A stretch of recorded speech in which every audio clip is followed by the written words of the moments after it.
दोस्तों विराट को एक बिजनेस मीटिंग के लिए पुणे अर्जेंट जाना था। उसने लग्जरी एसी बस का टिकट बुक किया। वो रात के 10 बजे बस में चढ़ा और अपनी सीट पर बैठ गया, इस उम्मीद में कि रास्ते में उसे थोड़ी नींद मिल जाएगी। बस लगभग भरी हुई थी, केवल कुछ सीटें खाली थे।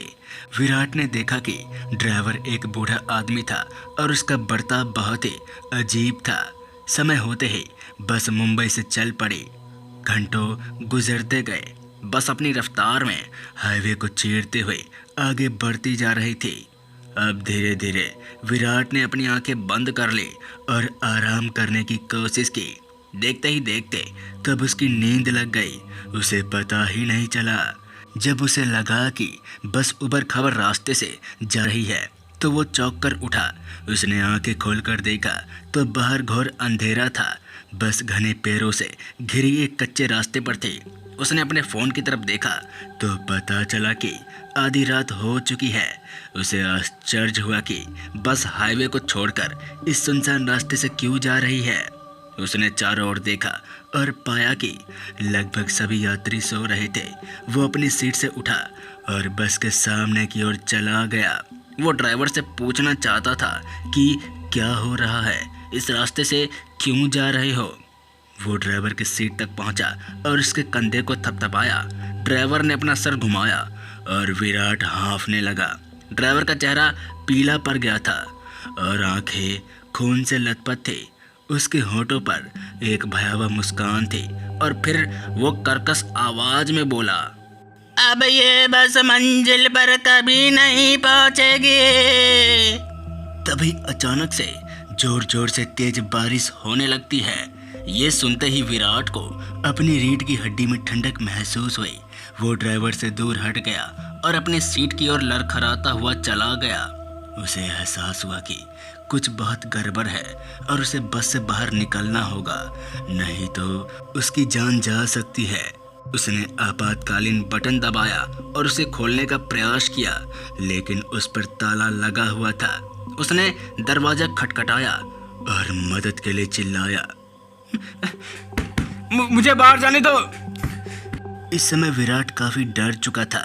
उसे कुछ समझ नहीं आ रहा था कि अब क्या किया जाए। वो काफी घबराया हुआ महसूस कर रहा था। उसने खिड़की से बाहर देखा और देखा कि सड़क अंधेरी और सकड़ी होती जा रही थी।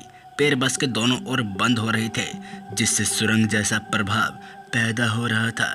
उन्होंने ये भी देखा कि भारी बारिश लगातार हो रही थी। उसने बिजली की चमक देखी और तेज गड़गड़ाहट की आवाज़ सुनी। तभी अचानक से बस के सामने से जोर से चिल्लाने की आवाज़ आई, जिसके बाद विराट दौड़ता हुआ सामने गया तो क्या पाता है, बस के सामने एक पीली साड़ी में महिला थी, जिसके चेहरे पर लंबे काले बाल थे। तभी वो महिला अपना हाथ उठाती है और बस की ओर इशारा करती है। ड्राइवर ने ना तो गति धीमी की और ना ही गाड़ी मोड़ी। फिर वो बूढ़ा आदमी जोर से चिल्लाता है, ठीक इसी प्रकार हम लोगों की जान गई थी और आज तुम भी इस बस के यात्री हमेशा के लिए बनने वाले हो। जैसे ही बस ने महिला को टक्कर मारी तो विराट को झटका लगा। उसने एक तेज धमाके और चरमराने की आवाज़ सुनी, जैसे महिला का शरीर टुकड़ों में बिखर गया हो। विराट को ऐसा लगा जैसे कि वो किसी बुरे सपने में हो, लेकिन ये सच था। ये सब होता देख विराट काफ़ी घबरा गया, जिसके बाद उसने बाहर निकलने की काफ़ी कोशिश की, लेकिन दरवाज़ा और खिड़की लॉक थे। तभी विराट बस के पीछे एक हथौड़ा देखता है, जिसके बाद वो बिना कुछ सोचे समझे उस हथौड़े से इमरजेंसी गेट को तोड़ देता है और फिर बस से कूद जाता है। बस से कूदते ही वो झाड़ियों में किसी पत्थर से जाकर टकरा जाता है और वही बेहोश हो जाता है। फिर जब उसकी आंखें खुली तो वो पाता है कि उसका पूरा शरीर भीग चुका था और अब आसपास कोई बस नहीं थी। वो बस जा चुकी थी, जिसके बाद वो जंगल से होते हुए भागने लगा और काफ़ी तेज़ भागने लगा। जिसके बाद कुछ ही मिनटों में वो जंगल पार कर लेता है और एक गांव में पहुंच जाता है।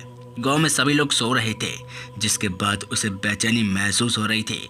फिर कुछ दूर चलने के बाद उसे एक मंदिर दिखता है। मंदिर को देखते ही उसकी जान में जान आ जाती है। तेज बारिश से वो भीगता हुआ मंदिर के अंदर प्रवेश करता है।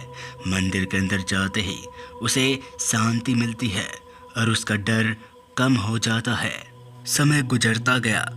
फिर सुबह होते ही वो वहाँ से ग्रामीणों की मदद से सही सलामत उसे जहाँ जाना था वहाँ निकल जाता है।